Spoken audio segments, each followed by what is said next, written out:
generation stand yeyo chalo yo generation ye ya fulumia ye ya soko okogede kigambo nti omwana oyo yafiira waka amazima ga katonda mu omwana oyo teyafira waka ekisenge kyamukuba omwana oyo nayogera n'abagamba nze temuntu wala mu ddwaliro nga we mumanye ebintu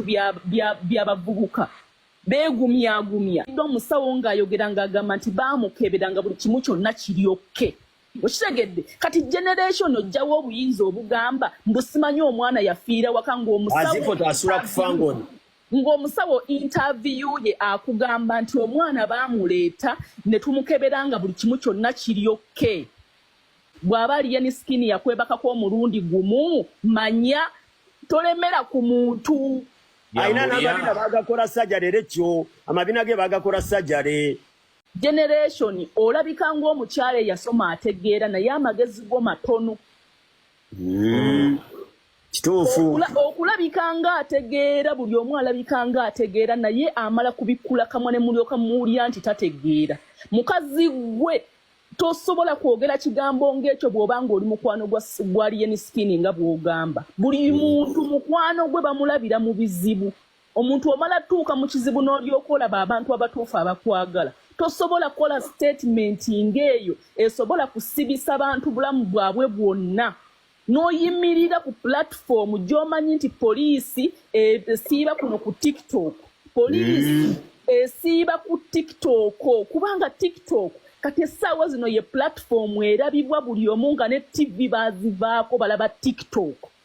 tuufu ebitongole byonna ebyokunoonyereza bisiiba ku TikTok amawulire gonna ne be banaasiba babajja ku TikTok ne gwe banoonye bamujja ku TikTok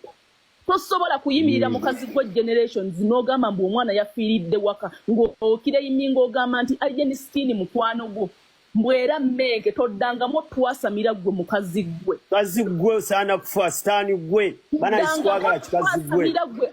gwe simanya gwe generation zaakaku n'agamba bina gansajjale ayina amatako gasajjale ekyo mukazi gwe wajjanga ategeera mu media naye ofuuse nuisance ofuuse ekitagasa fe ku media buli omu yali akuwa ekitiibwa nga waakajja kubanga wali oyogera ebigambo ebitegeerekeka naye ofuuse ekizibu bw'oba wali weeyagaliza Alien Skin mufumbo muveeko bannange omukazi yaakajja kukabira omukazi okumanya omuntu n'okuba ng'oyogera n'omuntu tekikufuula nti omumanyi nnyo buli omu amanyi abantu lwekyo mmanyi abantu wano naye tekitegeeza mbu ate ndi mikwano gyabwe nnyo nnyo bamanya n'ekiri mu mpale mukazi gwe generations weewummuzeeko naalongo kitone muwummule bakadde mmwe mukaddiye buli bakadde bakola sajjale ate Fullfigure abasinga obuto weetaagisa Fullfigure ali ku nakyo mwe bakazi mmwe abakulu abaakaddiwa buli kitundu ekiri ku mubiri gwammwe ne kikaddiwa mwayiika windo temutumanyiira sabula embwezo sabula oyombaga fe abamu twabadde ku kkomera amazima ga Katonda ffe twabamu tulina ne ulcers naye nga tosobola kulya ng'olaba Juliyo abamu n'amaziga gatuyiseemu naye nga tubalabalamu nti Juliyo bw'anaakulaba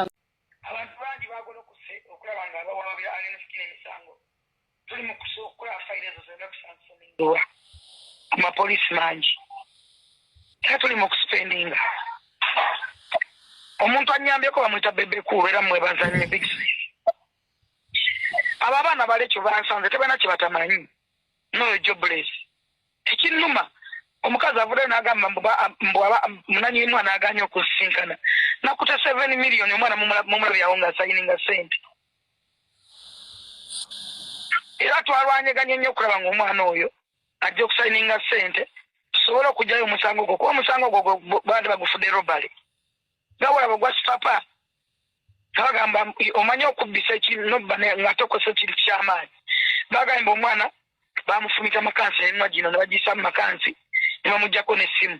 kyebayita simanyi production simanyi robale biki era nti emisango articles ezigatta emisango egyo natwalanaganya okulaba nga nfuna omuzadde w'omwana n'omwana yennyini omwana tumuwa sente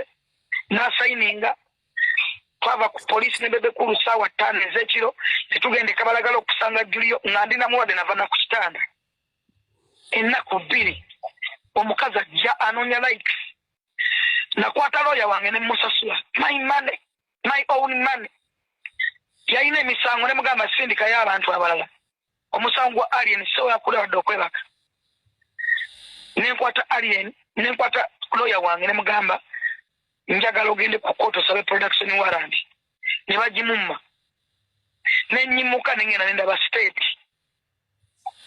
ebintu ebisagala nale siba kubyogera sagala byogera by the way ne production man twagala kujogerako era abana n'abagambe ba chief med bona bamanyi owulira ojuli yaswara mkadeka emisango gy'amaanyi sijja byogerako abagenzeeko ewaka mumanye engoye ze twambala biki betukwata sigenda byogerako ebyo twanga bagende waka ne basaakinga nenyama musa genderako ewaka kwanze nali ku poliisi nebagamba mugendereko ewaka musobole musoke mukiyalinga ewaka bingi nga mbamanyi nti bavubuka balina nebyokunywa bulabe na biki nina ebintu byosigenda kwogera wano naye oyo mukazi maani anve andeke njamuteeka butu ku nsingo mukazi aliwa oyo mukazi ateekedde gali ensansa mu mutwe tankolerako narongo kitone tulina obulumi bwaffe katuna tetuyitamu tulina obulumi bwaffe navudde ku kooti gyo waliwo abaana bantaddeyo vidiyo abo nabaganya okukwata vidiyo naye bataddeyo vidiyo ne bachifu madi ne baganda ba Alien navudde ku kooti essaawa 12 essaawa 12 nga nize lupapula olwo omulamuzi alusayiningeko nga ganye olupapula namwogerako nze awinasobola noduyuzayuza nze nsobola oduyuzayuzaamu bwe franka sirikuweereza olumpereza ku WhatsApp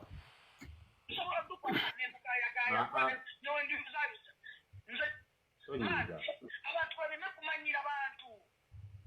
oyo mukazi omulala yaleetera Julia ebizibu yavaayo naga nti omwana bamutomerera waka simanyi biki oyo mukazi yeefuula ayagala okutulaga nti muka Alien generation nze simumanyi nalaba mukazi ali mu saluni nakola statement enfu ekwatisa abantu esibye abantu kyekyavuddeko ne poliisi okujja okukola investigation ewaka ne search ne basaaki nga Alien mumanyi obusawo bwakwata mu bulayi bufaanana sagala byogera wano temumanyi kyetuyitamu maani sinasaba muntu n'omwana enusu 10 omuntu oyampadde sente bamuyita mamafiina omuntu omala yampadde sente bamuyita domizera